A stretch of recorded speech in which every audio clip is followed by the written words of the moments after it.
Hi, I'm Eric Sorensen with Grady White Boats. Today we're going to talk about the benefits of the CV2 hull, unique hull that Grady White uses on all of its boats. It has a lot of advantages and they're very real and of great benefit to you as the owner. For one thing, it's smoother. It has more dead rise in the bow and in the middle of the hull, so that makes it a much more comfortable ride going into the seas. It's drier in all directions to the seas, so you're not constantly turning on the windshield wipers or ducking out of the way when the spray is coming aboard. The boat tracks very well going down sea or in a quartering sea. It takes much less effort, and it's a joy to drive in any direction of the sea. These Grady Whites are all very stable dynamically, which means at high speed there are no surprises. You can put the wheel hard over in a high-speed turn, and all the boat does is slow down and turn harder.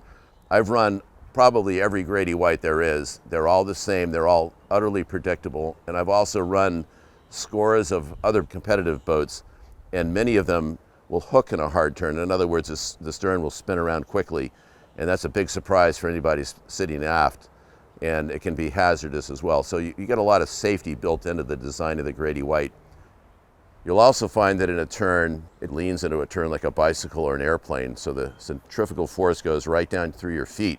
You don't feel it pushing you outboard or pulling you inboard in the turn. And for people that are walking around on the boat or standing up, it makes it a much more safe platform and much more comfortable to be on. You can back down these boats right into the waves. Say you're fishing and you're backing hard on a fish. You're not going to have water coming in through the transom door like you'll see on other boats too. The boat will stay dry due to the design of the stern. The decks tend to have a higher elevation, making them more seaworthy.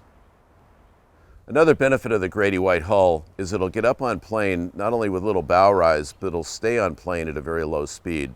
Some of our boats will plane with a bow down at as low as 11 or 12 knots. The big benefit of that is if you're coming home in very rough water, you can stay on plane at a low speed and be comfortable without dragging the ocean along with you and burning a lot of fuel. You're actually up on plane getting pretty decent economy. So what does this translate into for you as the owner of a Grady White? Well, it gives you more days offshore every year. And that translates into more days also in what we call the shoulder seasons, the months before and after summer, when it's usually windier. You're going to be able to get out more often on those days and really put the boat to good use. So think of it as putting the pleasure back in pleasure boating.